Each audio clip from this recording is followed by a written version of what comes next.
to share your Venmo, which is Laura Christine, Laura-Christine. If you guys all want to make a love offering to her as she's doing awesome and sharing and presenting, feel free to do that to support her as an energy exchange. Thank you, Laura, and welcome to the Northwest Permaculture Convergence 2020. Great, thank you. I'm super happy to be here. So yeah, it's really my pleasure. I'm a Pacific Northwest native. And first, I just want to say, Brian, thank you for that presentation. That was incredible and really a pleasure to learn from you. Looking forward to your next session. So yeah, I'm a Pacific Northwest native. I grew up in Seattle. My mom is from Bellingham, so spent time between Seattle, Bellingham, and the San Juan Islands. And I now live in India. It's been several years since I've lived in Seattle. I moved away about 7-8 years ago. But the Northwest is always such a huge part of my identity. And I'll just, since someone has just done it, yeah, Laura Christie is correct. Instead of Christine, I've just said that as well. No worries. So yeah, I'm really excited to present. What we currently do, we run a permaculture farm here in Panchgani. Panchgani is a small mountain village about 4 hours southeast of Mumbai. So we're talking about the middle of India over on the west, but up in the mountains a bit.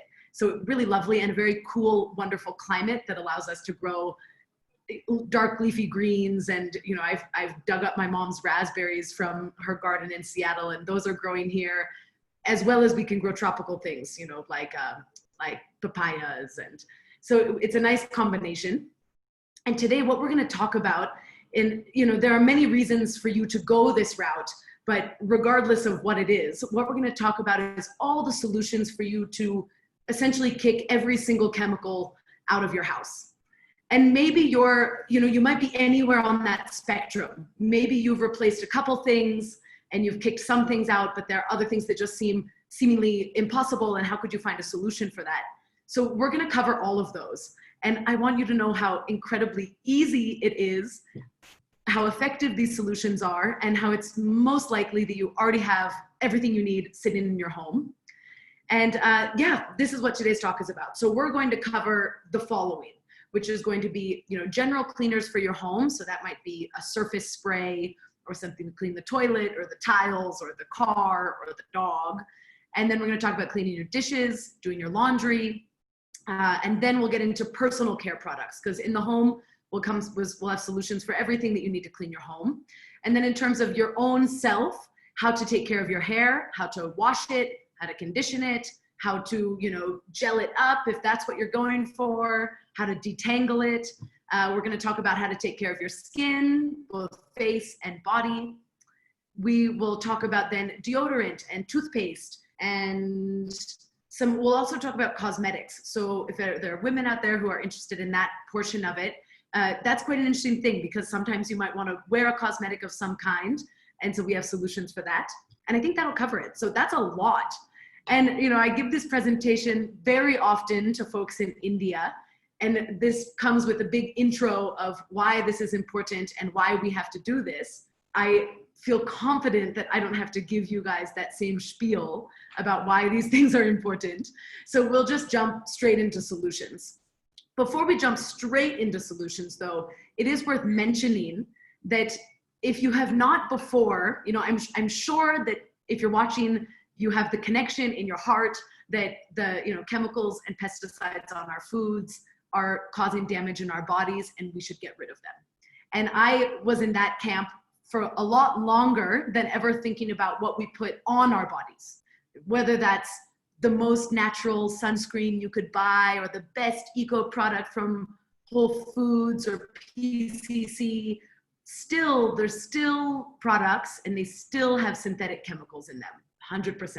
And in fact, we're fools really to think otherwise. That's not to say there aren't great brands out there, because there are. But on the whole, we should be very, very skeptical of every brand that is being sold to us, because they contain a whole range of synthetic chemicals. Now, these chemicals, yes, and sorry for Sylvan who said, or men, absolutely, cosmetics, women, men, anything in between. My apologies on that. So what is in these chemicals as a general, we can kind of break them up into a couple categories. In any given, the average product has anywhere from 14 to 31 different synthetic chemicals. Now, the average person uses about 14 products per day. That's quite a lot, anywhere from 6 to 14 products per day. That means that in a day, you could be exposed to over 160 different unique chemicals just on the things that we otherwise are feeling might be quite innocent. For example, our toothpaste or our face lotion, or our body lotion, or the sunscreen that we put on, or the shampoo that we use. These all seem innocent, but I feel pretty confident that just as big tobacco got exposed for how damaging it is, and I think the cosmetic industry will soon get exposed as well. So we can sum up these things into a couple categories. One of the main ones is endocrine disruptors. So of all these synthetic chemicals, right? So endocrine disruptors disrupt our hormone system, and that can lead to lots of problems down the road. It can lead to reproductive issues, it can lead to infertility, it can lead to birth defects, it can lead to thyroid problems, a host of issues down the road, because a lot of these chemicals mimic estrogen, and then they throw off our own body's hormone system. So endocrine disruptors is one. Neurotoxins is another. These are obviously messing with the connection between our nervous system and our brain. This can lead to things, neurotoxic things that build up in our body, leading to things like Alzheimer's and other degenerative diseases. There are also lots of proven cancer-causing carcinogens, which we don't want in our lives. And these are all outside of the things to mention the environmental harm of these products as they go down our drain. In the Northwest, things get cleaned and processed quite well before they go out, but that itself is a very energy intensive system. And where we're living, here we have greywater systems that work, but otherwise this whole village, things just go right out the property, down the river, down to the ocean, completely unprocessed. So, in all of these products, we have lots of phosphates and also just lots of nutrients, which cause algae blooms. And now I'm not going to go on too long about this because I have confidence you guys are probably all across that a bit. So we're going to get straight into solutions. And if I'm going to go over quite a few things, and I'm also going to send a recipe list to everyone that I'm going to see now that I'm co-host if I can do that. I can't. So David, we'll have to see how maybe I can send this via email to you or send it through the chat to you and you can send it out. Because that way that in this talk, you can absorb and see all the products around me I'm going to show you without having to exactly memorize quantities. So that can come to you in a document after this, which I'm sure that Northwest Permaculture Convergence will take care of sharing. Yes. Great. As we get into this, please, in the chat, if there's something specific that you want to hear about, let me know. I'm going to cover a huge range of things, but this would be the time to toss that in the chat and let me know. And as I go through this kind of section by section, we can pause and ask questions if they're then, or actually maybe, I'm not sure, maybe the questions are waiting till the end. I'll see how you guys go.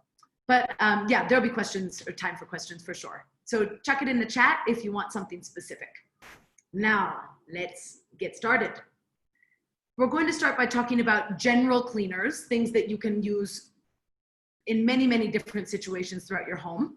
And then we'll go into body care and then cosmetics is where we'll finish. So for general cleaners, we'll talk mostly about two things. One is a saponin-based cleaner, which you can derive from any plant that is rich in saponin. So I'll give you the Indian example and the Pacific Northwest example, and I'll show you the Indian example because that's what I have access to.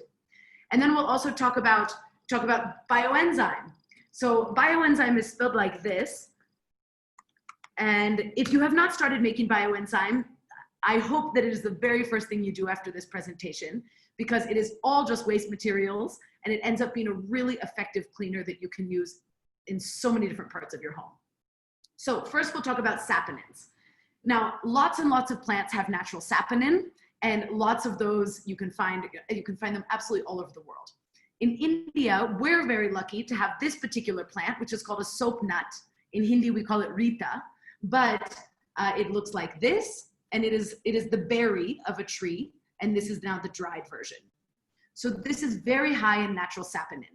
Similarly, we have something called shikakai, and I interchangeably use them to make soap.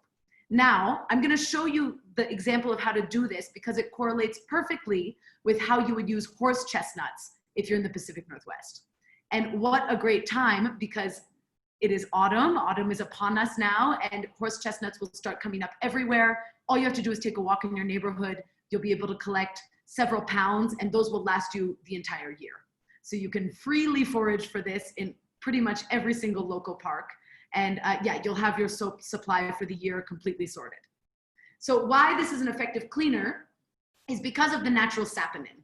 The saponin is what gives it sudsiness and what gives it foam. And it is that foaminess that gets inside our clothing or underneath things and breaks things apart and cleans them. Alternatively, bioenzyme, which is made from a fermentation process and is full of enzymes, proteins and enzymes. So in this case, it is the enzyme that is actually consuming dirt or consuming pathogen and not the sudsiness. So they're effective individually.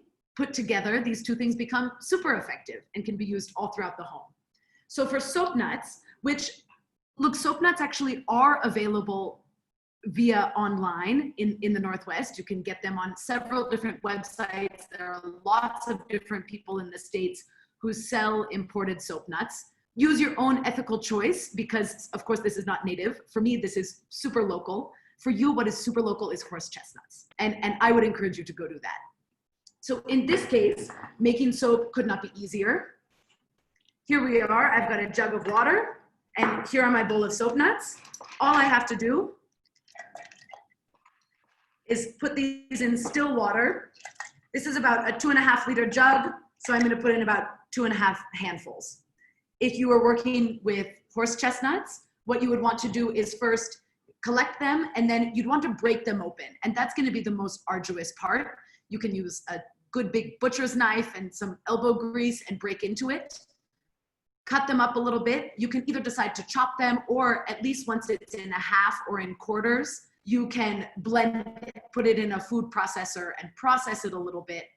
Dry those out, lay that on a cookie sheet and let that sit in the sun, or put it in your dehydrator as Brian showed us, and dry those out and then store them in jars to use for the rest of the year.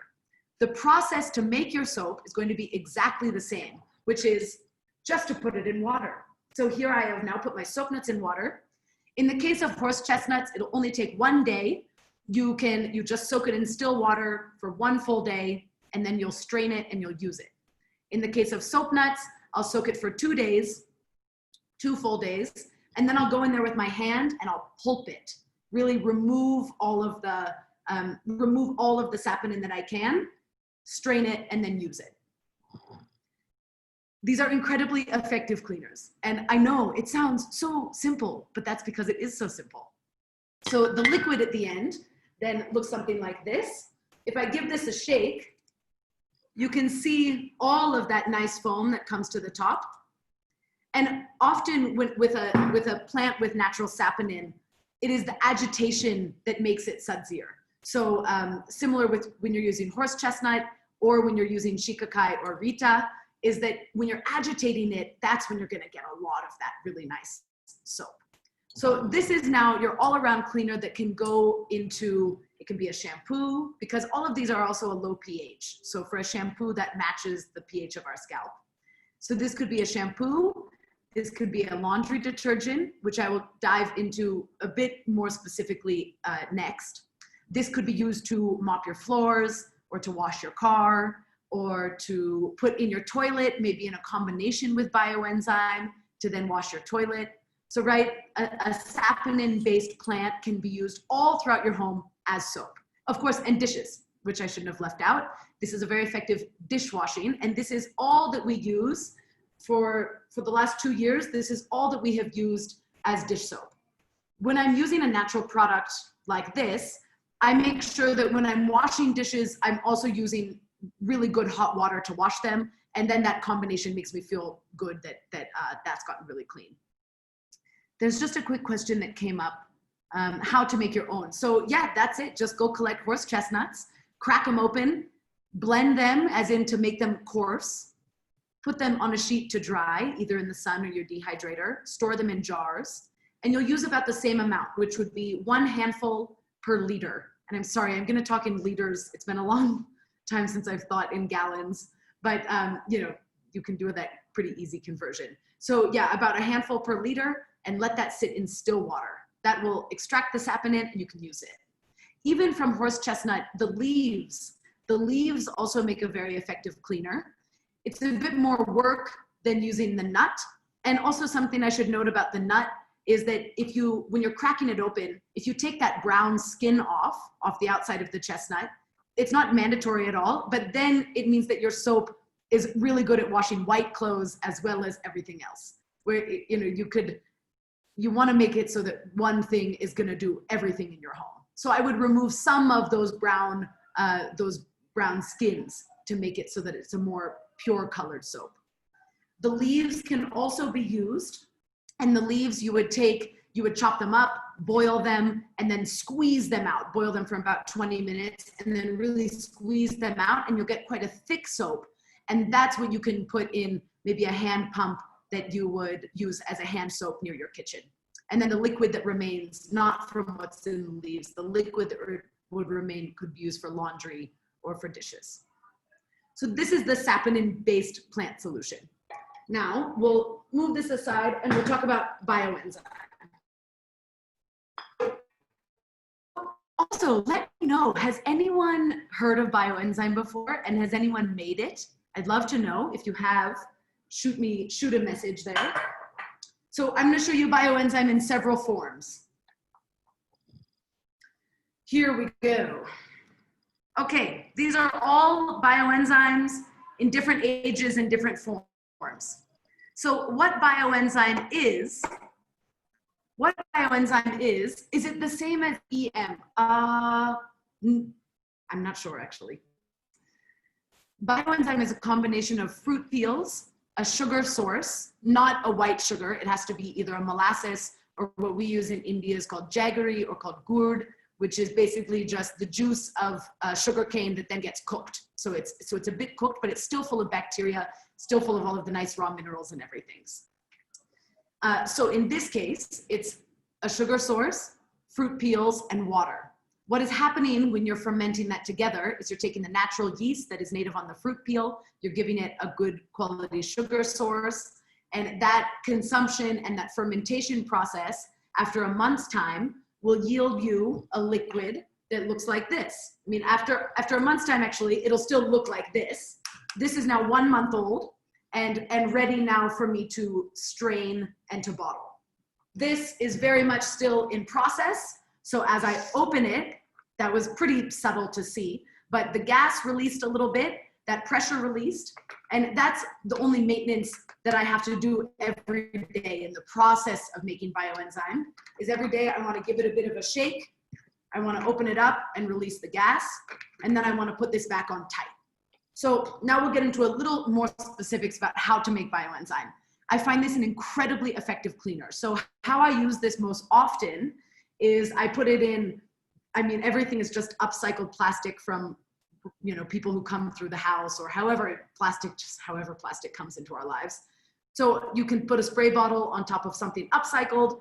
This is about, let's say 15% bioenzyme and the rest is water. And this becomes the surface spray for absolutely every surface in the home that I want to clean, whether that's my kitchen counters or my stovetop or my refrigerator or my windows or all my countertops, all my tables, if I'm cleaning shelves, anything. This is my surface spray for that full time. The other place I use bioenzyme very often is that I add it to every laundry detergent I make. I'll show you that batch in a minute. So always I add it to that. It really makes things smell super nice and fresh and gives it an awesome clean. And the other place you can use it is if you have pets. So instead of washing your cat or you wouldn't wash a cat, instead of washing your dog, physically washing your dog with soap and water, you could take some bioenzyme and put that on a cloth or a rag and just pet the skin, or, you know, pet the fur of that animal. And that will help also kill all the pathogens and kill all the grime and really make the coat really nice and shiny. There's a question of, is it acidic? You know, I've never tested what the pH is. I could test it on a strip, but it doesn't seem acidic in the way that it behaves. I'm sure it is a little bit acidic. It's not alkaline for sure, but it's not anywhere near as acidic as a vinegar or something. In fact, it smells very much like a commercial cleaner, you know, like something that you would get saying that it's a lemony fresh scent. And so yeah, this is it as it looks in its inert form. Here's the amazing thing about this, is that this is going to remain a cleaner for 1 year, 3 years, 10 years, 20 years. It is indefinitely shelf stable. Whereas if you're making something with saponins, whether it's horse chestnuts or whether it's Rita, soap nuts, or shikakai, you are going to essentially make that batch for just then. It can keep in your fridge, these things usually for a week up to a couple weeks, but you make it as you need it. So you're constantly in a flow every single week making another batch of this soap. And so I'm always constantly in that flow. Whereas this takes a longer time to make. It takes 1 whole month to make this batch, but once it's made, it is indefinitely shelf stable and it will be indefinitely effective. This is obviously a concentrate as well. So when you're using it, you're always going to dilute it with water. And in the document I'm sending you, it has all these different dilution ratios, as well as a link to a very extensive FAQ about way more than you even need to know to make your own bioenzyme. So that will come to you. So if you feel intimidated by it. So here's how we make this.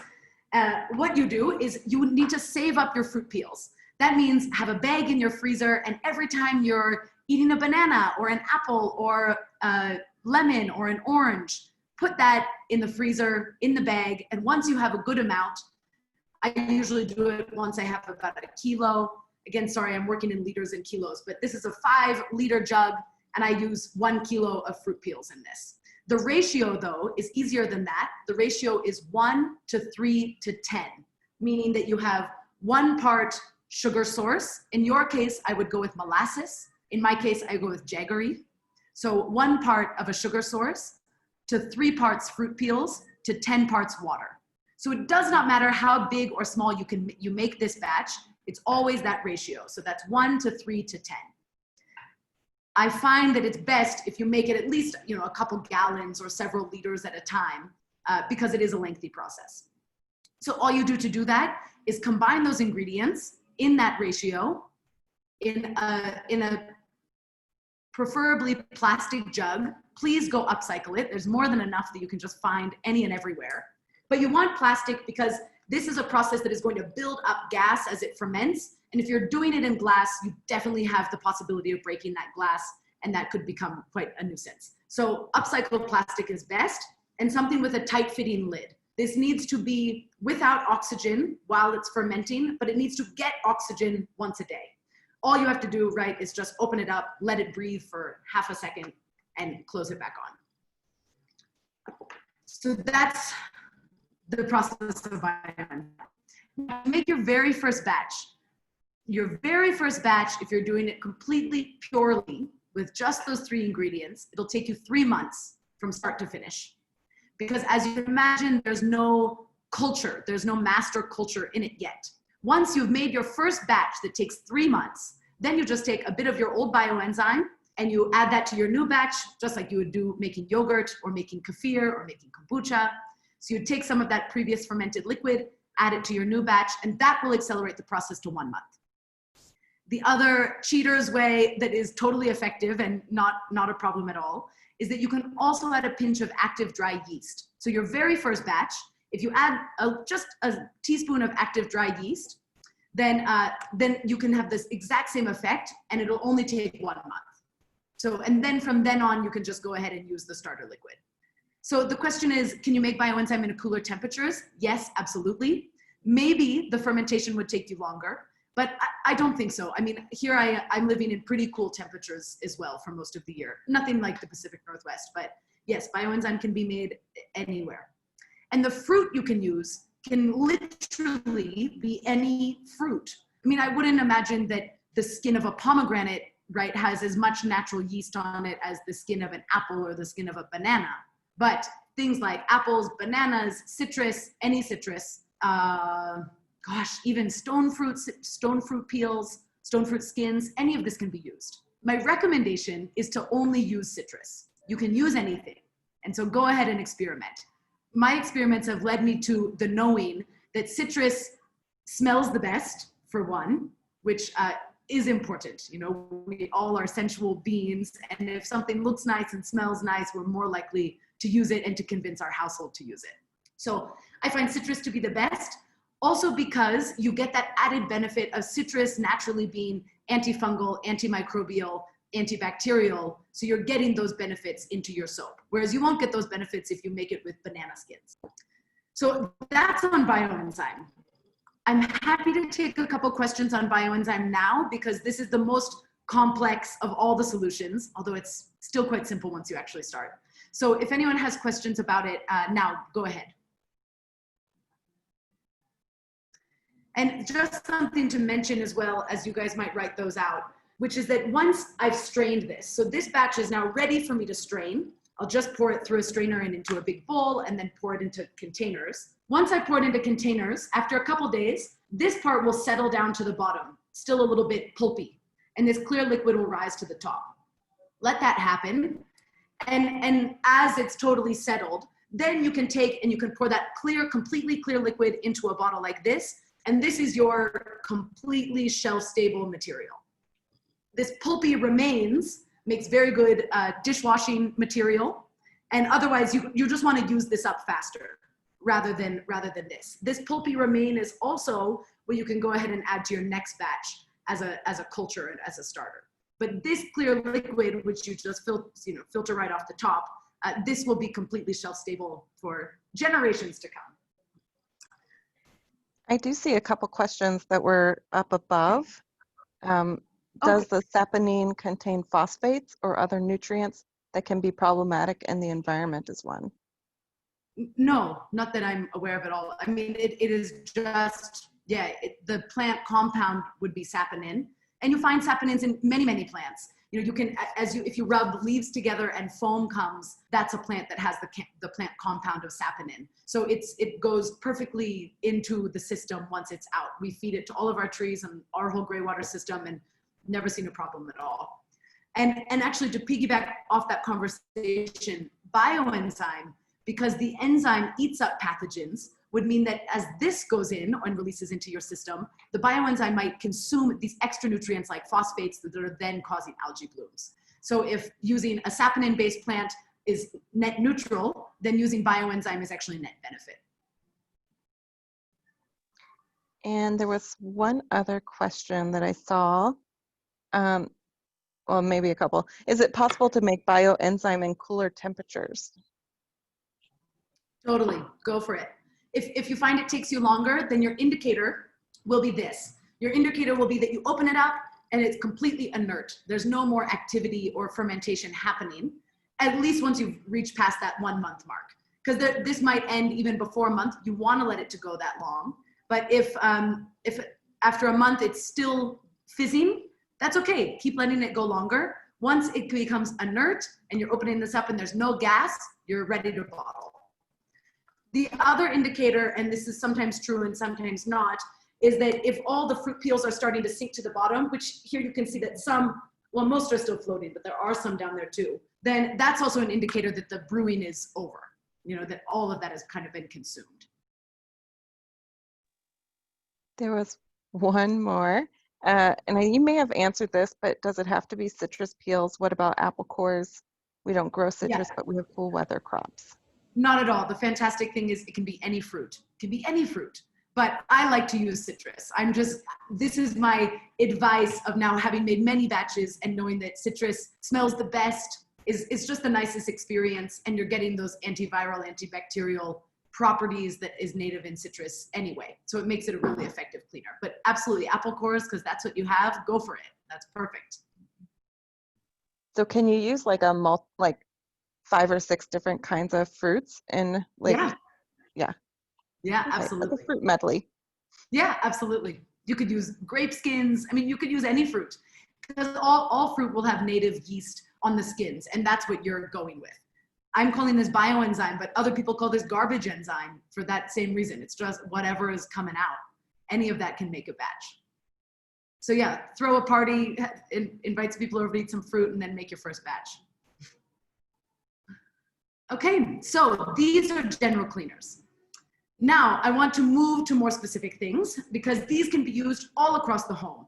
There are lots and lots of people that also use bioenzyme exclusively to clean dishes, bioenzyme mixed with hot water.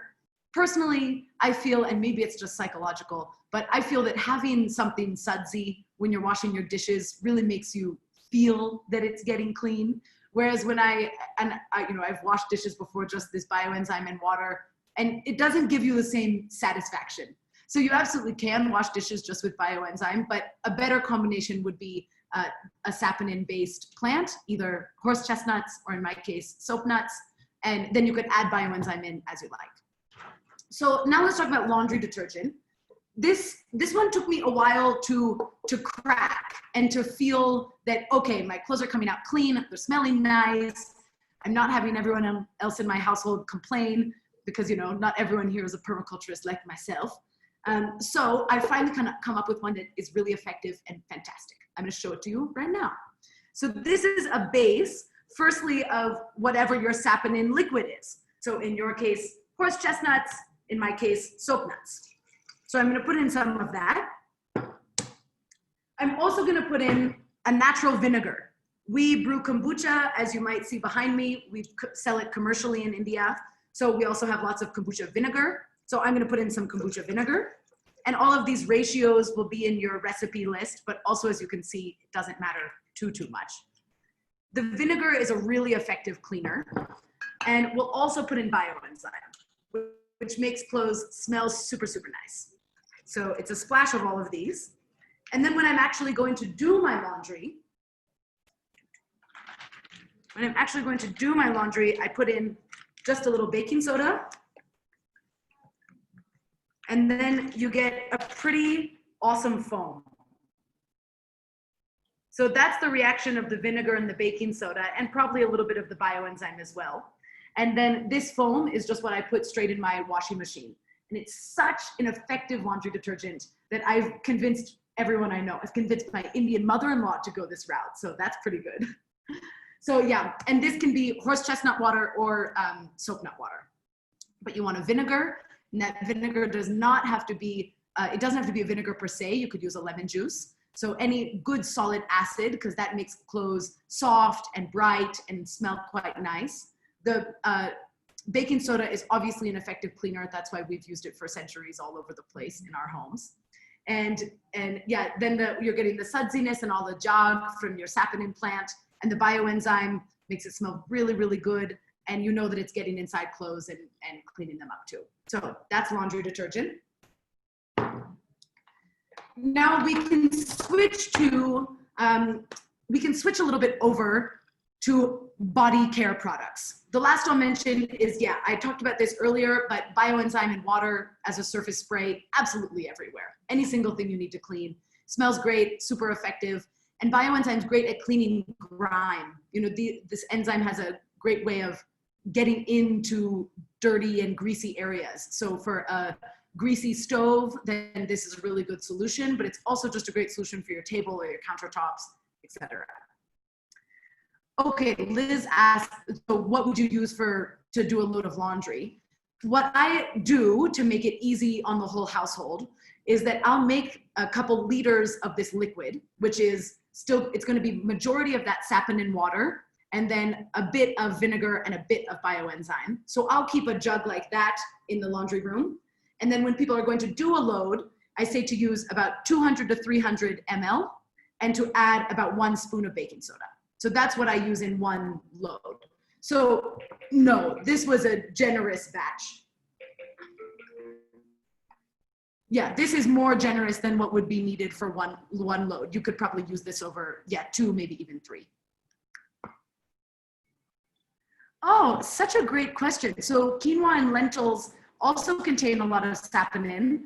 It's good to rinse those before eating them. Could you use that rinse water as your saponin cleaner? Try that out, because yeah, that would make a lot of sense. I don't see, I mean, and there are saponins found all throughout many different plants. So, you know, the yucca something, it's called the soap plant. There's also soap wort. There are all these traditional plants that our ancestors have rubbed together because they have saponins and have used as soap. So I would totally try that. That sounds like a great idea. So now let's move to body care. And we'll start with our head. We'll start at the top. We all wash our hair and condition our hair to some extent. Now you might just wash your hair with your finger pads and with running water, and that's great. But you might use a shampoo. Let's talk about that a little bit. So shampoos are super full of hectic chemicals, and those are all going right on the cells of your head. And we know that anything we're putting on our skin, it goes through our whole system. We're all permaculturists, so we can all understand that one part is the whole. And that is absolutely true of the things we're putting on us. So shampoo, we can kick out altogether. What shampoo is doing now, commercial shampoos, is that they tend to strip all of the oil all of the natural oil from our scalp. If you find then that your scalp is getting oily, it's often because your scalp is trying to compensate for the oil that has been stripped away by that commercial cleaner. And then it becomes very dry. And so you're reproducing oil, and then it gets oily. And then you might condition your hair, which gives you all this buildup of different kind of waxy substances on top. And maybe you feel like, oh, some days I have good hair days and some days I have bad hair days. I really feel confident that if you get off of that pendulum, or off of that kind of roller coaster of drying and replacing, then your hair will find a really natural place that you'll be happy with day to day, because you'll just know, oh, that's my hair.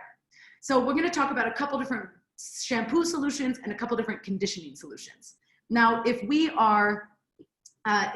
when we in a normal being a store-bought world, we would use shampoo and then we'd use conditioner, right? In a natural world, we're going to first condition and then we're going to shampoo. From a conditioning aspect, none of it is used after the bath while you're in the bath. Instead, it's a mask that you would apply and then you would wash out. You do not need to do these very often. Once a week is more than enough, and you could even go once a month. And so we're going to talk first about a couple options to condition your hair, because in the flow of things, you would first condition and then you would shampoo. Let's see. So solutions are aplenty. And basically anything you eat for breakfast also turns out to be great for your hair, whether it's honey or eggs or oatmeal or bananas or papaya. All these things are fantastic for your hair. Some of my favorite things are going to be three options. So this one is the most nourishing and the most, or kefir. Yes, of course, you could absolutely use kefir. I mean, even vinegars, a vinegar is also very good for our hair, as is tea. So all of these kinds of different things we might include in our breakfast. Now, we'll go from most oily, nourishing, and rich to least. So this is going to be one that for sure you're going to have to wash your hair afterwards, because it's greasy and oily and rich and nourishing. This is a combination of yogurt and fenugreek. Fenugreek, you can find it at absolutely any grocery store in the States, but it's traditionally it's an Indian herb. It comes from this nice little nitrogen fixing herb plant that we eat the green of, but the seed of it is what we can grind up, and it has a lot of mucilaginous properties, the same as flaxseed. It gets really stretchy and slimy. So if we grind up maple seeds and we combine that in yogurt, that is exactly what is in here. So it's hard, of course, for you to tell on camera, but this feels like a gel to me. It feels slippery and slimy, and this is that exact combination. So all I've done is let ground up ground up fenugreek seeds sit on yogurt for at least a couple hours. The much easier thing to do is just make a jar of this that lives in your fridge, and then you know that it's because you need a couple hours for all the mucilaginous properties of the fenugreek to release, to become sticky and slimy, to be something that coats your hair and conditions it. Easiest is just to have a jar of this in your fridge. The whole family can use it whenever they want, and it's always ready to go. It'll last you a good couple weeks in the fridge, no problem. So this you would just apply all to your ends, your roots if you like. You'd leave this for 20 minutes and then you'd wash it out.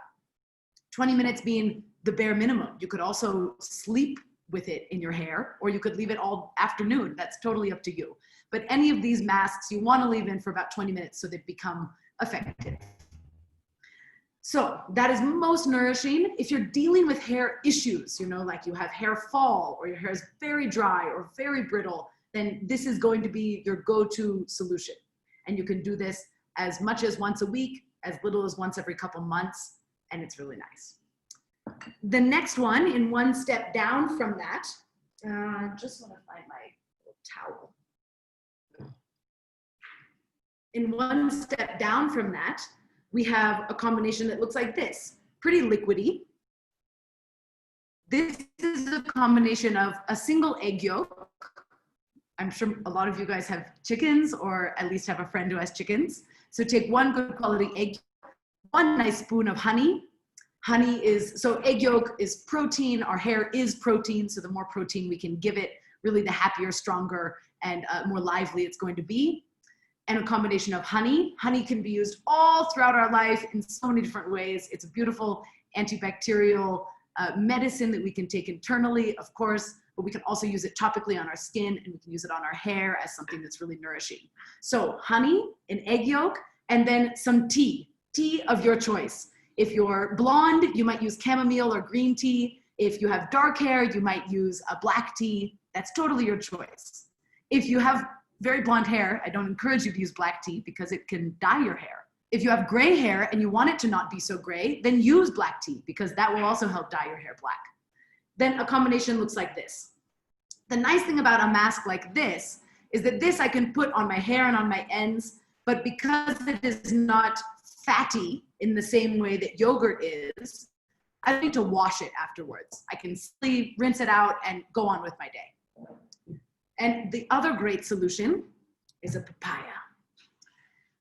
We here grow lots and lots and lots of papayas. They grow super well, but you can get papayas all throughout the shops. If you don't like papaya, you can also use banana, but I find papaya to be an incredible mask. All you do is cut it open, put it in a blender, mix it into essentially a smoothie, and then put that again all over your scalp and your ends. Papaya, especially a good quality papaya, is really full of rich enzymes, which and because that is what's going to scalp.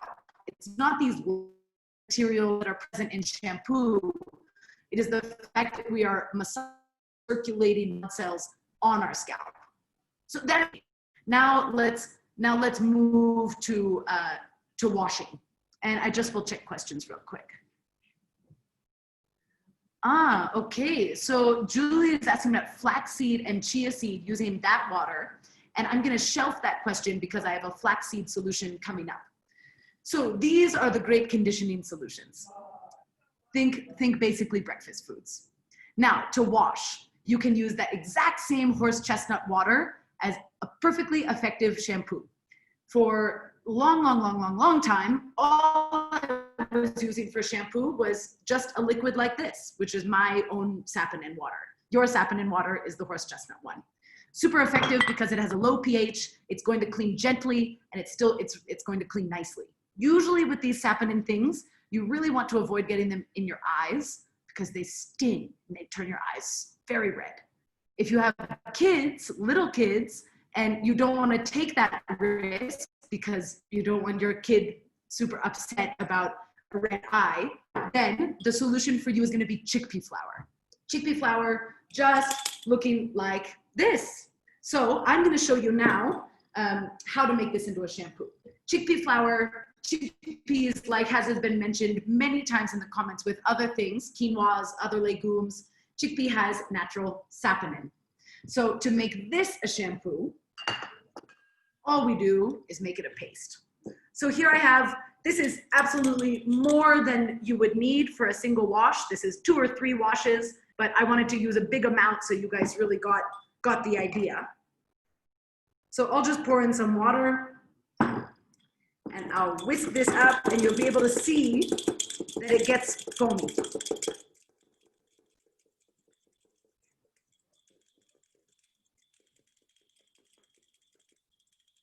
All right, you see all that? That is the natural saponin of the chickpea flour. And what makes this an effective shampoo is not only the saponin content, but also the protein content, full of protein. And again, our hair just drinks up protein, which is why yogurt and egg yolk and chickpea make awesome hair additions. So good protein, good amount of saponin, and also a nice amount of grit. And that it's that grittiness that when we're massaging our scalp and moving this around our scalp is what is invigorating things and sloughing off dead skin cells and keeping everything moving. And good circulation is the key to then having, good circulation is really the key to health all over ourselves. But that is the key to having really good, healthy, strong hair that you don't need to manage too much. So this solution is absolutely fantastic. And the nice thing is, if you have not remembered to soak your horse chestnuts the night before, all you have to do is just mix this together right before you go to take a shower. And this is a really kid-friendly solution because it doesn't matter if it gets in your eyes. There's no extreme smells or anything like that. If you just put it in, massage it on, rinse it out, perfect shampoo. In fact, 2-3 days ago, it's what I shampooed with. So you can see what it looks like. There are other shampoos you can use. People sometimes use baking soda mixed with vinegar. All of these things I've experimented with, these alternatives, but I don't find that it's a very good experience. And I think it's really important if we're trying to get our households and our neighbors and our communities on board with these sustainable and grounded solutions, that we have to remember that they have to be a decent experience. So chickpea flour is a very good experience. And also these saponin waters are a good experience. These though, because it's a liquid, it's a little bit more tricky to work with than using a gel, which we might be used to as a shampoo. So if you're just starting out, I would start with chickpea flour and making that into a paste. Super effective, really, really easy. Doesn't take anything special to make it happen. Okay, that's shampoo and conditioner. Now, the other part of life with hair is that some folks, they might want to gel their hair. Maybe you've got shorter hair and you want to make a funky style. So instead of a hair gel, all you have to do is boil flax seeds in water. I'll show you then what this looks like. So this is just flax seeds boiled in water. Nothing measured, just about a spoon of flax seeds and a cup of water, and I boiled it for about 5 to 10 minutes. This then makes a super effective gel. If you want it to be even stickier, you would just simply put more flaxseed or boil it longer till the gel became harder. Otherwise, this can double not just as a hair gel, but if you make it thin like this, it can double as a leave-in conditioner that you can put after you get out of the bath, and then put that in there because it has proteins and minerals, and it'll give that same mucilagin kind of slipperiness. Now, the other thing we might want to do, maybe we've got people in the family who have curly hair and it's very difficult to detangle their hair.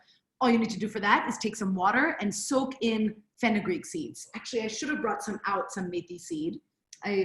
Sorry about that. You'll have to look it up, fenugreek seed. I'll just put it in the chat right now. They can be found absolutely anywhere.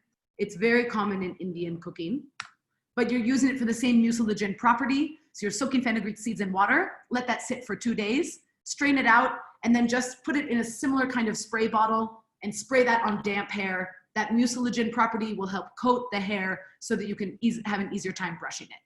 And so then going back to that previous question about what about the water left over from chia seeds or from flax seeds, I would use that the same way. It's the same idea. You're getting something mucilagin inside or, on top of your hair follicle to make it slippery, right? To make it easier. So yeah, I would say that you could totally try that out with chia and flax and see how that goes for you. That is hair care. Guys, have any questions on hair care? I have fenugreek if you want me to show it off. Oh, sure. Why not?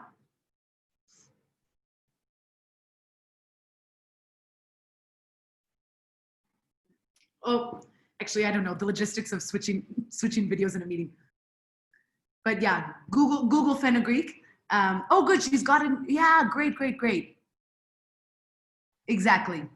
You can click on Sylvan to hold it up a little longer, Sylvan. Click on Awesome. Sylvan Thanks, and the Sylvan. participants to see her.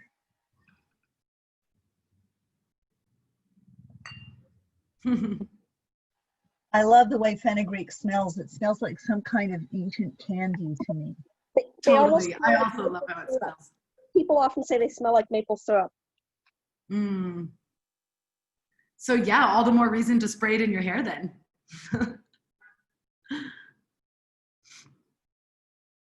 Cool. This is hair care. Let me just check to see I'm not missing anything in the chat.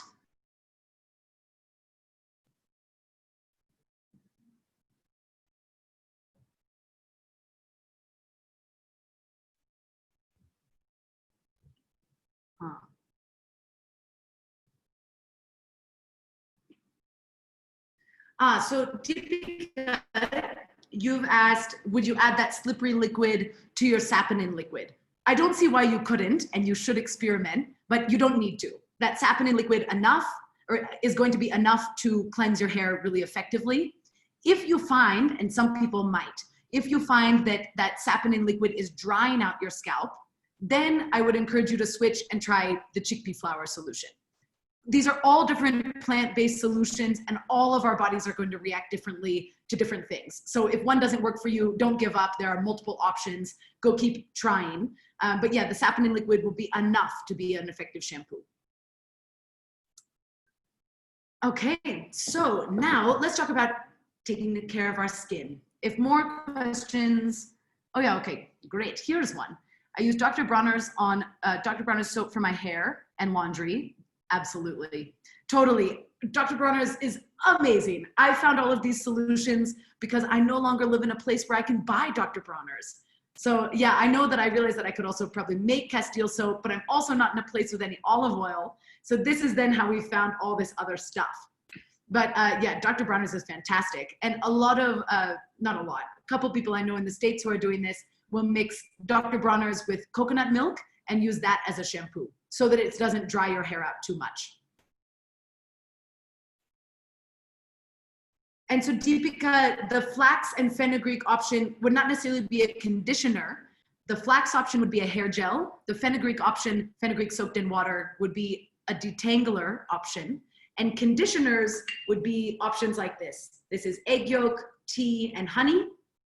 This is yogurt and fenugreek seed, ground fenugreek seed. And this is a papaya. So now let's talk about taking care of your skin. So we know from research, we've found that using any kind of these face washes, of which our drugstores are absolutely full of different face washing options for sensitive skin and all in this and this and this, for acne prone skin, etc. What we know from research is that these things are so harsh on our very delicate facial skin that we can see micro cuts, lesions in our skin from these different detergents. These detergents are far too harsh for what our skin needs, and there are great solutions that are outside of that. So our body, for one, does not really need to be soaped. We don't really need soap. Our body needs to be exfoliated. We need to remove dead skin cells. Of course, since we're all working in the farm, we need to remove dirt, but we don't need to wash our body. Our body is perfectly good the way it is. You know, everywhere around our skin is our microbiome. This is our bacterial partners who are protecting us from everything in the outside world. We should recultivate this trust for them instead of constantly trying to scrub our bodies like we are, bathroom tiles. So solutions for your body is that you can very simply take coffee grounds. I'm sure you guys have heard this before, but take coffee grounds from whatever your morning cup of coffee is. All you're gonna do is you're going to put in a little bit of oil, just about that much. And you're going to mix this until it's a nice paste. And you're just gonna scrub that all over your body in the shower. Now, the benefit of this is you're exfoliating. So you're getting rid of dead skin cells, increasing circulation. You also wanna think that because you're increasing circulation, you want to, if you're using a scrub, go from your feet upwards, up your body, and from the end of your arms up your body. So you're working towards your heart. You're just gonna feel better after the bath rather than if you go away from your heart. But this also, because it has oil in it, we've exfoliated and we've moisturized all in one experience right in the shower without any other steps necessary afterwards. This is what you need for your body, and this is all you need for your body. Of course, if you want to use soap, then yeah, go ahead, and Castile soap is a great option. I found that trying to use saponin liquid as a body wash does not work. Not that it doesn't work, it could be effective, but it's a liquid, it runs off. There's no real way to get it to stick and to be anywhere on you. So I instead just use coffee grounds, super simple, washes all the dirt from the farm away. I come out of the shower looking like, you know, totally glistening from all that oil. So very perfect option. If you don't drink coffee, you can use sugar, and sugar is gonna do the exact same thing. Someone says, does that clog the shower drain? I do not find so. Yeah, I don't find so. In fact, I haven't had any single issue with drainage using any kinds of these natural products, whether I have papaya going down the drain or chickpea flour going down the drain or whatever it may be. I found that every time it still goes down the drain. So that is your body. Now for your face is gentle skin, and we should treat it really kindly. And I find that the best way to do that is to wash it with oil. So for one, I mean, how often you have to wash your face is really determined on if you're applying very many things to your face. You know, if you don't apply too much, you really don't need to worry about washing it too much. However, if you feel like washing your face, even if you'd applied cosmetics and sunscreen and whatever you might have put on, oil is an amazing, amazing cleanser. You can use any good quality oil. The best oils for skin are olive oil and castor oil. If you have particularly oily skin, then castor oil is a good addition. Coconut oil, sunflower oil, peanut oil, as long as it's a fresh oil, fresh and unadulterated. What you would do for this is, and I just keep exactly these jars. I mean, I've just only brought them from my bathroom. I just keep these right by my bathroom sink. And these are all kinds of the things that I am using, just a little jar like that. So, and at night, if you want to wash your face, all you do is dip your finger in the oil, give yourself a really nice face massage. That can be maybe 30 seconds, or maybe you do it for 10 minutes, however you're feeling that day. Massage your face really nicely with oil. Start with one oil and then see how your skin goes with that. If you have a particular type of skin that you feel you fit into a category, you can very simply Google oil cleansing method for blank blank skin, and you'll get some recommendations. For example, mixing olive oil with castor oil with coconut oil for a particular skin combination. I find that as long as you're using a good quality oil, it really doesn't matter. So nice face massage, rubbing it in, and then you take a hot washcloth, lay that over your face, enjoy that wonderful spa steam effect, and then wipe off any kind of excess oil. Again, you have now in one step cleansed and moisturized your face, and you don't need to do anything else. You're totally set. Then you're gonna go to sleep. When you wake up in the morning, you most certainly do not need to wash your face because all you've done is sleep, but maybe you want to refresh it a bit. So you're feeling a bit, ready and fresh to go out for the day. Then I find the best is a good raw honey. Take a nice quality raw honey. Not only is it just such a lovely way to start the day, but it gives your skin moisture, gives your skin enzymes, and it makes your skin really soft. So all you do again for this, dip your finger in your honey pot, just rub it on your face.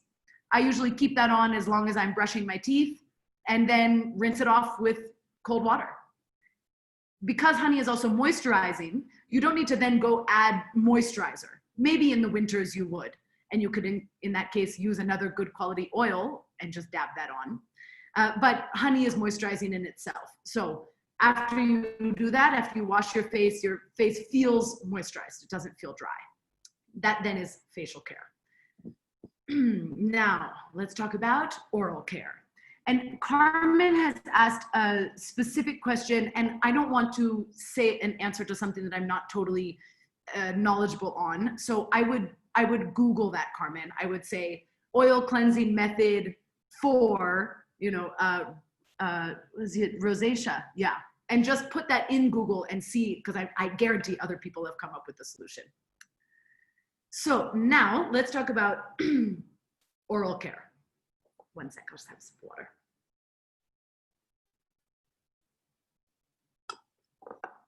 I bet toothpaste, even if you guys have made switches and solutions outside to different kinds of natural products, toothpaste is one that most people still are going with a good solid Arm & Hammer or Colgate, or you're still buying a store-bought toothpaste, I find, in most households.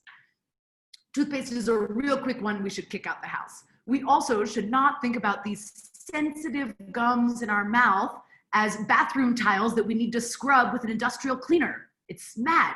All of our toothpaste tubes say harmful if swallowed. That's also mad. So let's rethink oral care.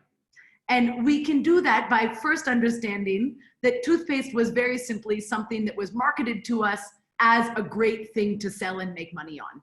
This goes way back until the 1920s, and they marketed a paste when really you don't need a paste of any kind at all. You need the same kind of idea. You need exfoliation, you need circulation. These are the things you need for oral care.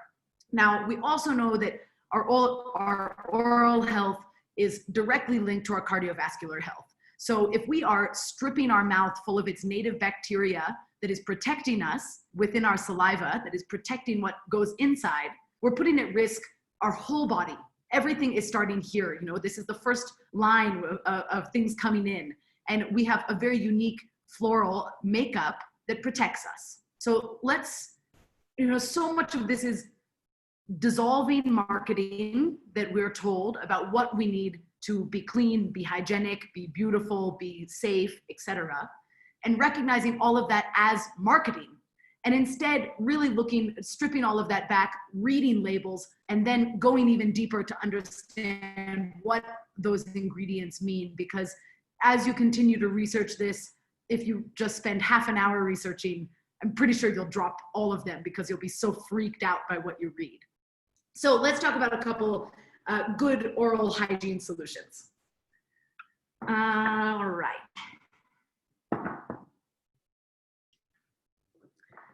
A very good thing to do is to make a tooth powder. You can make a tooth powder using several different active ingredients that are going to work to pull toxins out of your mouth, but in a gentle way. So this is what this powder looks like for me. And now we'll talk about what goes in it. In this powder is calcium bentonite clay. It by no means needs to be calcium bentonite clay. It just needs to be any clay, any good quality clay that you can get from all kinds of health food stores. And this will last you a really long time. I bought this years ago and I still have quite a bit, it's still to here. So this will last a long time. The clay is an active ingredient because it pulls out toxins. It's why also if you just get one good clay in your house, you can mix this with a floral water, which is homemade or is store-bought, whatever. You can use that as a face mask. You can use clay all throughout your life. You can use it as a hair mask, etc. So clay is going to pull toxins out. Sea salt, another wonderful and effective cleaner. And in fact, if you don't have anything else, you can simply brush your teeth with a little bit of salt. This is going to be enough. And try to not use a store-bought iodized salt. Get your hands on a quality sea salt or a quality Himalayan salt. Either way, a quality natural salt. Then you might want to add a couple different herbal remedies that are fantastic for oral health. So this is clove. This is just some clove that I have powdered. Clove has long been used in India and in Ayurveda for oral health. In fact, even if someone has a toothache, they'll just stick a clove in that area. Neem has also been used for a long time, but clove is readily accessible everywhere in the world now, and it's also super tasty. Makes it for a lovely experience. And it's an antifungal, antibacterial, all of these things, and generally supports oral health. So powdered clove. And then there's activated charcoal. Look, I think activated charcoal is real trendy, and I think that the jury is a bit out of does it actually whiten your teeth?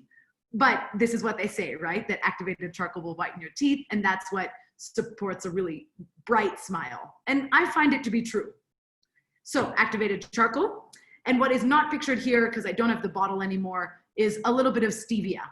This is also not necessary, but again, we're trying to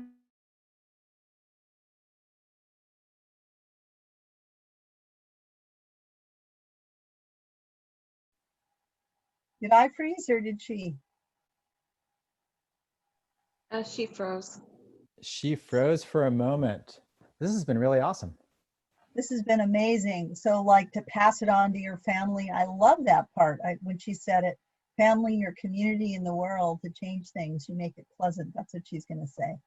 And she's live, for people who don't know, she's live from India right now. So it could just be a bird landed on the satellite dish or something like that. So those type of things happen. And she'll probably take questions. So if people wanted to kind of get their questions lined up, it looks like we lost her. She should be coming back when her internet connects. If she doesn't come back, our backup plan is to go ahead and we can like take all the questions here and she can go ahead and answer those in the chat. So yeah. Does anybody, oh, she's back. Unmute yourself, Laura. Want to put her in host mode again? Yeah. Hello. Yeah, sorry, that's just village life. You are back and you sound great. No problem. Okay, great. So yes, how you're going to use this is that this powder, shelf stable indefinitely, just like this. The way we use it in our mouth is in combination with coconut oil. Coconut oil as well has been used for a long time through many cultures to support good oral health. It's antifungal, antibacterial, and it also nourishes and moisturizes our gums, keeps them supple and smooth and all of doing the right things they need to do. So we use these two things in combination. However, you don't want to combine them completely and use that for months on end, because that combination can lead to rancidity. They can make each other go rancid. Instead, well, yeah, what you can do is take a little oil on your brush, dip it in your powder, and there you go, you're off to the races. The other thing, because I was finding that for me in my household, that one extra step of opening the container for the oil, opening the container for the powder, and doing the dip, my husband was hating it and he was not using it, and he went back and bought a tube of toothpaste. So what I did instead is that I just simply combined them about a week's worth at a time. So this is that powder combined with coconut oil, just enough to make it into a paste. And this is what you're going to put on your brush, about that much. Now, you want to use this up about a week or 10 days at a time. So just make a small jar and then every week just top it back up with your ready-made powder that is already all set and coconut oil. You don't want to leave them too long or it can go rancid. But then the uptake, I think, should be higher because it's just the same amount of steps as normally brushing your teeth. So that is your super awesome, fantastic toothpaste. If you're in a pinch and you've arrived to a relative's house and all they have is Colgate, and you've read all of the things on toothpaste and you really don't want to use that in your body anymore, then you can also make a in a pinch solution of just coconut oil and baking soda. Baking soda on its own, people often will argue that's really abrasive on your enamel. And what I would say back to that is that those harsh detergents and chemicals inside toothpaste are far more abrasive on your enamel than something like baking soda. However, it still is abrasive. And so I would not use this as your every single day solution. I would use something more gentler, like the solutions I've showed you just previously. But this is your in a pinch solution because most homes in America are going to have baking soda and coconut oil. And there you go, you whip it together, you use just as much as you need, and Bob's your uncle. So that is oral care. Of course, you may have heard now of oil pulling, which is where you swish around coconut oil as an alternative to floss. Floss is a great thing, and we should certainly get in between our teeth, but they've linked a lot of different nasty things also to floss. That coating is linked with a lot of different nasty chemicals. So if we want to kick that out as well, not to mention that, of course, floss is still plastic and we still have to chuck it, and where does it go? So you can oil pull, meaning swish around coconut oil in your mouth. Do this for about 10 minutes a day. You do it while you're in the shower or maybe while you're making a coffee. Someone just said minutes? Yeah, 5 to 10 minutes. We can say that, 5 to 10 minutes. And maybe it's not every day. Maybe it's just something you're doing a couple times a week. but that is an alternative to a floss. And that will go in between, get all of that oil in between your teeth and pull out impurities from in between, which is exactly what the floss is intending to do. Yeah, Julie, to answer your question, just as Margaret has, I use clove. Neem is also really effective as an oral cleaner. You can take a neem powder, but neem is tougher to find across the States. So clove you can find anywhere. Okay, that's oral care. Now let's talk about armpit care. This was the very first natural product I ever made back when I was about 16 and 17. And the link was starting to come out linking breast cancer and deodorant. So from that age, I thought, well, that's a pretty easy thing that I want to get rid of.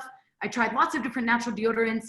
I found they all just made me stinkier and nothing was actually effective. But now I've been making this same deodorant recipe for well over a decade, and I love it. It's fantastic. I've converted virtually everyone I know to be using this deodorant. Okay, so a little clarification, because there seem to be some questions on the toothpaste, is that, yeah, I use clove powder, which is just clove that I've put through just like a coffee grinder. Clove powder, a sea salt or some kind of quality salt, charcoal, also optional.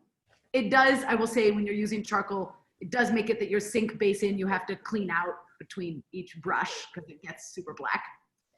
Clay, any kind of clay. In my case, I have calcium bentonite clay, but it can be any good quality clay. And stevia, just to make it taste a bit more balanced. And then you use that together with coconut oil when you're actually brushing.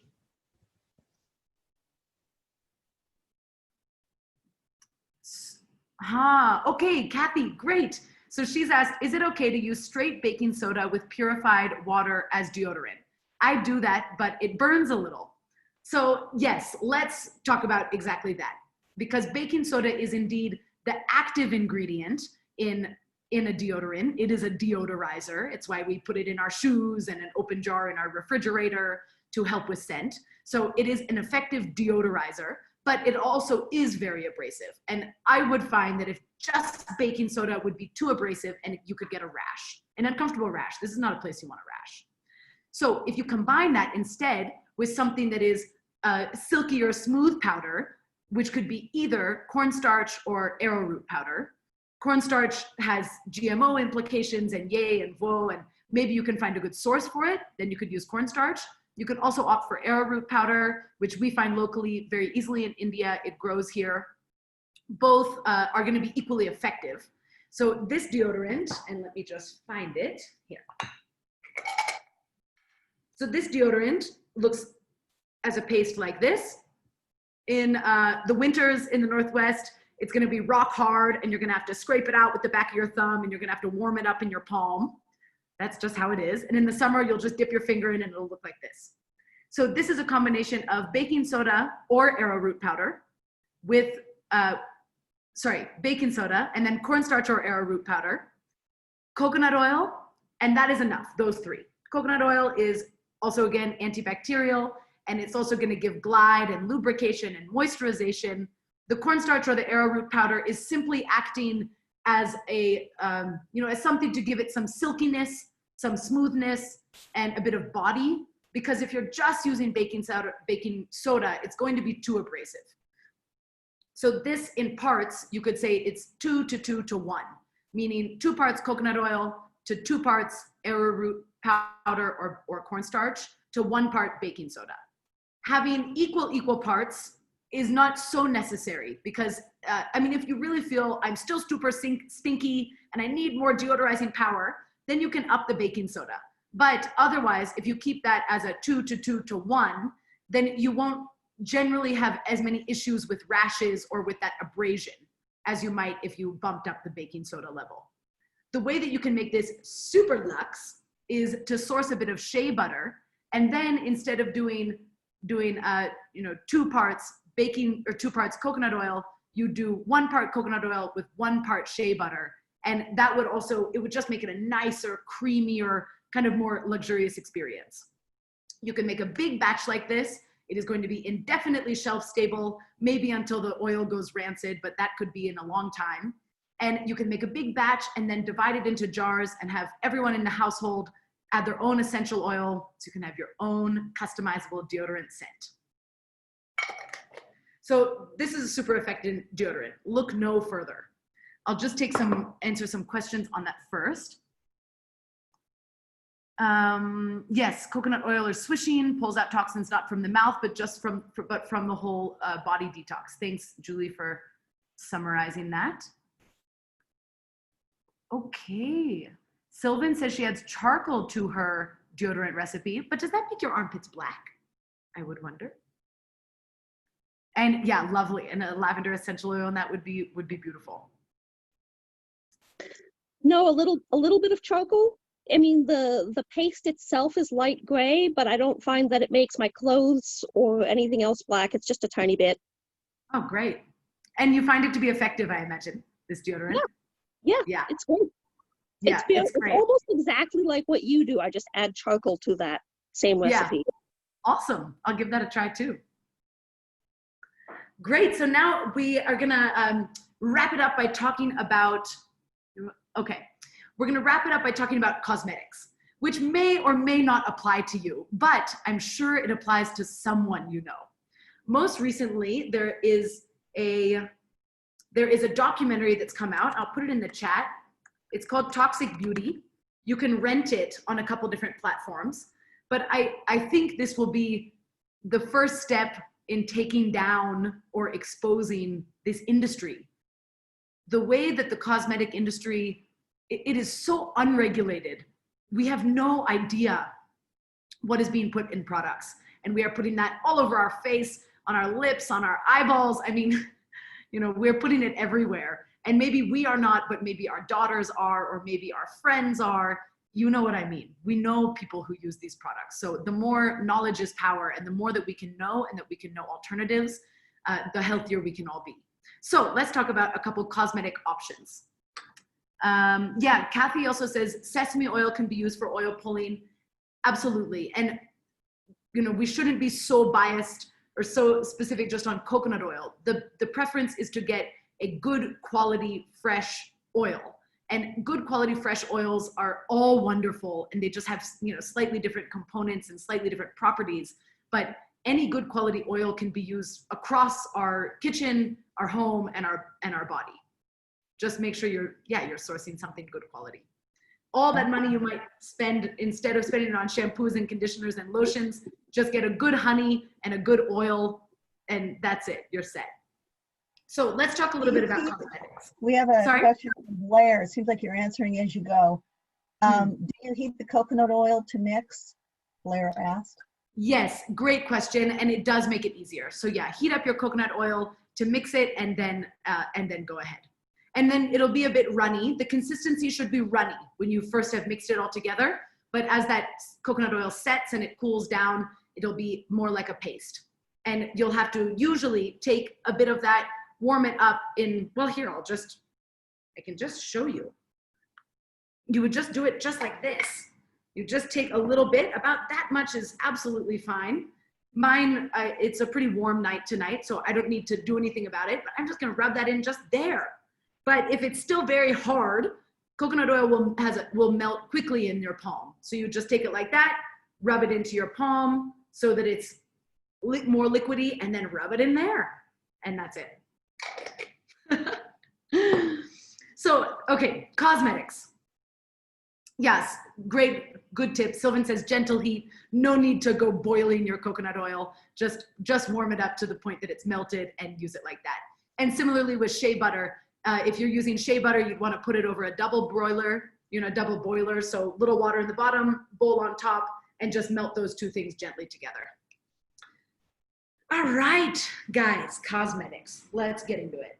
So very, very easy ones to switch is that maybe you use, or someone you know, uses a bronzer or a blush. We can make a really lovely bronzer or blush just using cinnamon and cocoa powder. You can then mix those together to be a color combination that you feel fits your skin. So this is exactly that. It's just cinnamon and cocoa powder that I've mixed together. The cinnamon is ground, the cocoa powder is as is. You apply exactly like you would otherwise apply blush. just like that. Now you also might want something as a little bit of a cover up. And this is something I'm still working on and I haven't totally cracked it, but you can make a pretty cool cover up powder using a clay. So clay would be the base along with some arrowroot powder. And all of these proportions you're gonna find in the document. So know that. So this would be a clay and you would wanna try to get like a white clay. A kaolin clay works really well in this case, which you could then also use across your toothpaste, etc. So this is clay, arrowroot powder, and that becomes your white base. Now you're gonna need to color that based on your skin tone. Cocoa powder is going to be your main coloring agent here. If you have much darker skin, you could also add some chicory powder because sometimes a cocoa powder, for example, here's a cocoa powder, but this is not actually so dark. So you might wanna add, so you might wanna add a cocoa powder or a chicory powder. This is, in India, they just are always cheating you. So everyone's selling the cocoa powder with chicory already in it. So that's why this is so dark. But chicory would make another great coloring agent. And you're gonna color it to your need with cocoa powder if you want darker chicory. And then you might add to that another kind of lighter tone or to give it some balance. So that could be like a powdered ginger, which has this kind of a yellowy, creamy undertone, and also a cinnamon.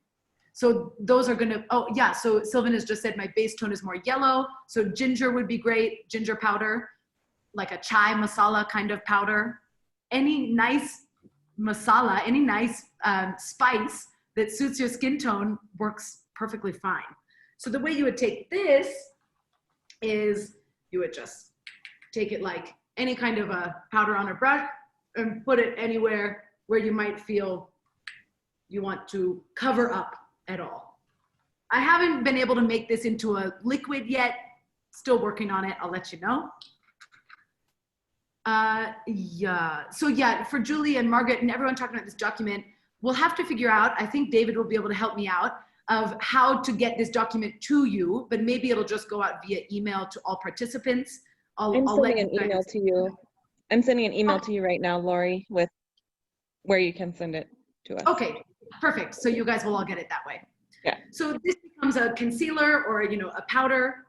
Cinnamon and cocoa powder become your blush. Now you can fill your eyebrows if you might happen to do that. You can fill your eyebrows with just cocoa powder, or if you want it darker, it can be cocoa powder combined with chicory. If you want it even darker, you do cocoa powder combined with charcoal. You have to figure out what suits your own body, your own skin, your own tone. So just play around with mixing those things. Now we're gonna end with the absolute showstopper, which is a homemade mascara. This, when I figured this out, I just couldn't believe how incredibly stupidly simple it is. So guys, you're gonna watch us make a mascara right now. To make a mascara, you're gonna take an egg yolk. These are my good, nice, happy, healthy hens in my own backyard. So I'd encourage that you would do the same. Don't go putting some factory farmed egg on your eyeball.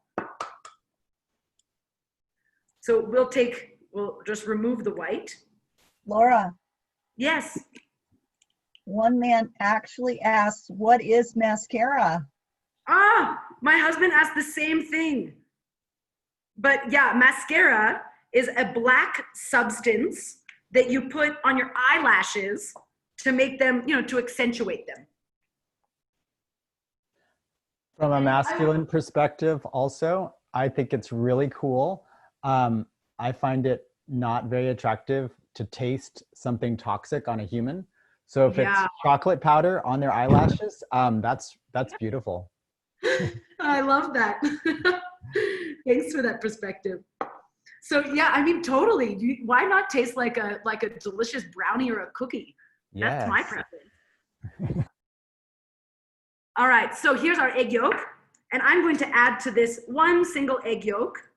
I'm going to add 1 single teaspoon of charcoal.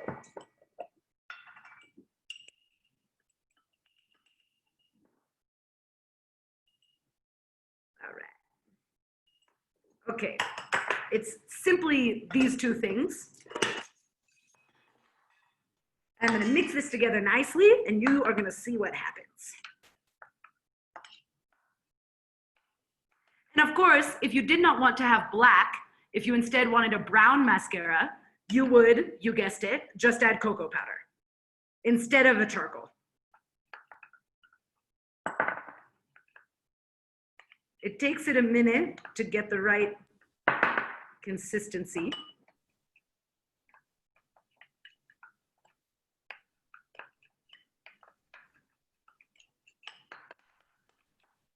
All right. Okay, there it is. Here is now our mascara. In order to apply this, so it looks like this, nice, runny, glossy looking paste. You probably cannot imagine until you try it how epically effective this is. It's so nice. You put it on, it goes on super smooth, like the most luxurious Dior mascara you could get at Nordstrom.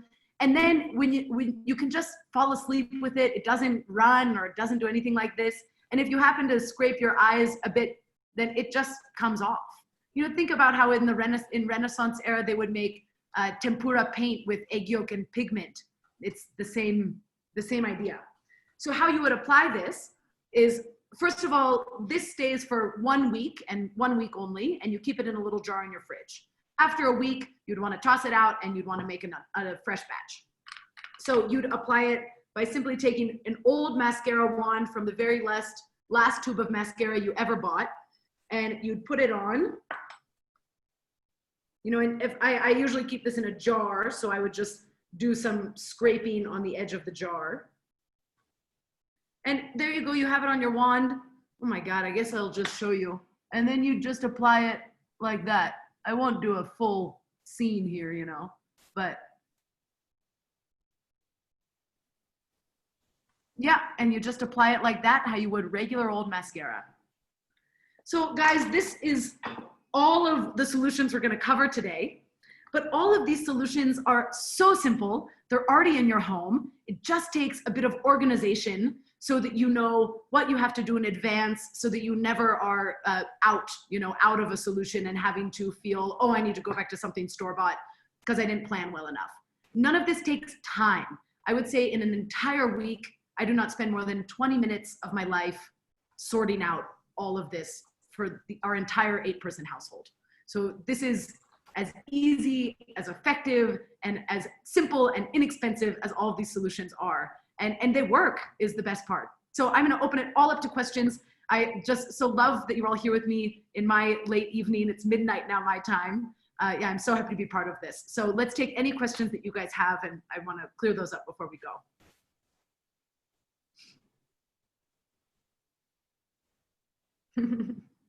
And Sylvan asked if it washed off in the rain. Yep. Did you hear that? Does it wash off in the rain? Yeah, it would wash off. It would wash off in the rain. But the way it washes off is really nice. As in, you know, it's just even like, look, I can just kind of take it off right now.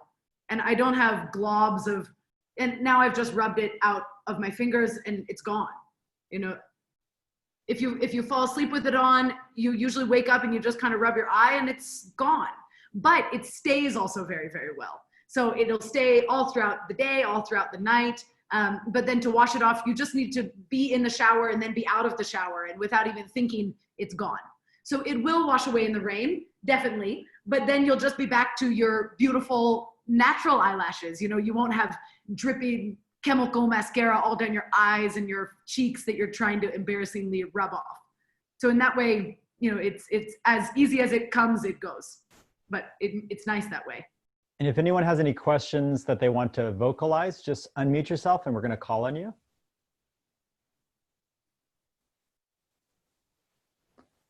And if there's any that are coming from the questions, I think Cassie will voice those. Yeah, there was one, Carmen, I believe, said that her daughter wears a lot of makeup. And so do you have any suggestions? My suggestion is go rent that film Toxic Beauty that's available online. Rent it and watch it with her and have fun. Maybe get her friends over and make some of these alternatives together and show her how fun it is, how easy it is. But pair that with a genuine understanding of what those products are doing. Because as a young woman, especially, I mean, I wish so many more of us knew this younger, because one of the biggest things these products have in them are all of these different things that mimic estrogen that can totally wreak havoc on our bodies. I mean, Johnson & Johnson is currently in litigation in 16,000 different cases, 16,000 cases, all for Johnson & Johnson baby powder, which is specifically linked to ovarian cancer. And they've paid out billions of dollars, and they have thousands of more litigations to go. So it is the next industry to get busted. And yeah, start by watching that film Toxic Beauty, and then empower her with really fun solutions she can make with her friends. On that note, my daughter actually goes around wearing natural makeup, and she like brags it. You know, someone says like, "Oh, what are you wearing?" And she's like, "I made it. I can show you how to make it." And it's kind of fun to get children like excited about the process and making it part of their identity that they created this. And she's taken makeup. Sometimes I say like, "What are you taking all this stuff to school for?" And she's like, "Oh, I have friends that ordered this color of makeup." And so she's literally taking like some color of lipstick to school to sell. That's not awesome. actually giving her or selling it, but knowing my daughter, it's probably being sold, you know? I hope she's selling. Good for her, a little entrepreneur. Yeah. So Yeah, and go ahead. well, I don't have a question as much as there's, I mean, so I noticed there's a kids activity for the anti-racism where you figure out what your skin tone is based on all these natural products, and then the kids start referring to each other that way. But your spice blend thing is a great segue into like, oh, are you a little bit of ginger and cocoa, or are you, you know, and so especially because you teach this a lot, it may be a fun idea because it gets kids comfortable talking about differences without all the stuff. So all the stuff. That's beautiful. That's really, really nice. That's a good tool for us all to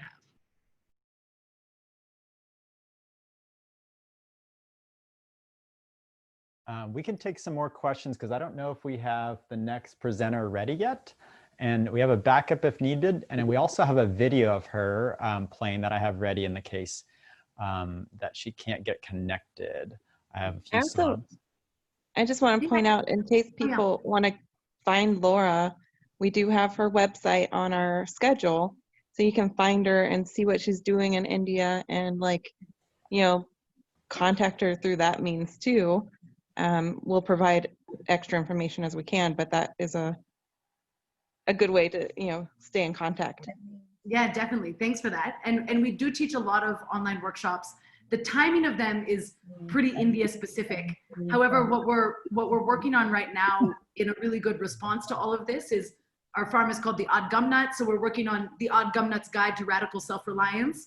That will be a whole video series, you know, course that you can buy and have lifetime access to, that will cover all of these kinds of things, including then more fermentation-based things, you know, how to ferment vegetables and grains and dairy and all of these things, and then what to do in your garden, making a good seedling mix, making bioenzyme, basically everything you need to convert your household and get your whole household on board. So that'll come out sometime in early 2021, but you can be on the look for that. And that obviously has no time zone implications. You can just do it on your own time. And I want to answer a question or a comment that Liz has made that I was not aware of. So Liz says, have tested several kinds of molasses, and they all test for high levels of lead. So I don't use molasses anymore. So that is very good to know. And you can instead, if for bioenzyme, which is the only place that molasses is used around in this today's presentation, you can switch that out for a brown sugar. You know, you just want something that is not completely bleached white sugar, something with still a bit more life, a bit more vitamins, minerals, bacteria in it, but you can use a brown sugar. It doesn't have to be a molasses. And Deepika has asked, any recipes for a natural lip gloss? Yes, a very good lip, you know, the two best things you can combine for a lip gloss would be shea butter and a little beeswax. So you'd melt down shea butter, probably combine in a little bit of coconut oil, and all of these ratios, you know, you'll just play around with and you'll just see what happens. In the recipe list, there is a recipe for a lipstick kind of thing. So that would be coconut oil and shea butter that you would melt in a double broiler, add in a little bit of wax, beeswax, so that it has some tackiness. And then you can take some slices of beetroot, put them in your solar dryer or put them in the sun to dry, grind them into a very fine powder, and add that into your liquid mix, and then you'd have a colored lipstick. Awesome. Do we have one more question you want to like answer, or is that it? Let me just see. I asked about educating cosmology programs earlier. I don't know if you see that or if you want me to repeat it. Sorry, yeah, please repeat it. I didn't see it.